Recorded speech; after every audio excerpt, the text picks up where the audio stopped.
right. We have to know where we are and where we're going in order to have the confidence to venture into new places. I get that. The thing that sticks in my imagination is the moment when Toscanelli takes his flat map and bends it back into a cylinder. Because in the popular imagination, before Columbus proved otherwise, everybody thought the world was flat.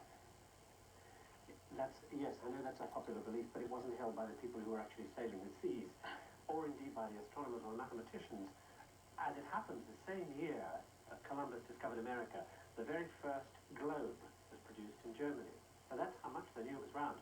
And in fact, they had known since the ancient Greeks. Aristotle said, look at the shadow on the moon. It's got to be a spherical Earth.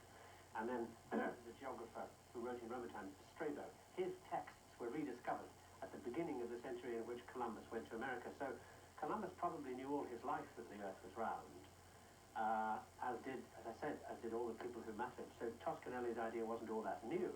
What he was saying was it's a short way across, and there's nothing in the way, which is, of course, where he made his big mistake.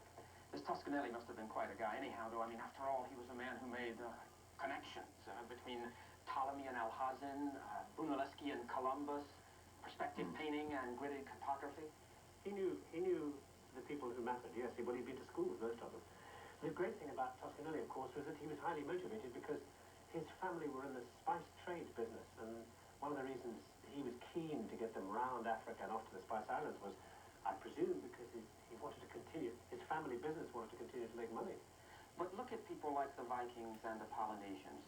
They may have been marauders and freebooters, but they achieved astounding navigational feats. The big difference is the grids. With a grid, you can go, and it doesn't matter what the current is, or what the wind is, or what the star is, you can measure where you are in time and space. As a matter of fact, the Portuguese, for a long time before Columbus did what he did, were out deep into the South Atlantic carrying out secret military exercises using this new secret weapon, the grid, and discovering that they could indeed go from A to B without knowing where either A or B were. And as a matter of fact, ultimately, that's how Brazil was discovered. One of them went too far, was blown too far off course, and came back saying, hey, there's a new continent down there. The Polynesians, though they didn't write it down, when they sailed across the trackless waste, communicated via the hula dance, which indicated how far you sail and where you turn. Indeed. But of course, because it wasn't written down, it wasn't available, it wasn't shared. No, they didn't grid themselves. You talk about the catch-22. In gridding the world, we also grid ourselves. We expose ourselves to surveillance, state control. That is a sort of recurring theme throughout the series, that we make decisions about the science and technology we want, and we make them in very contemporary circumstances.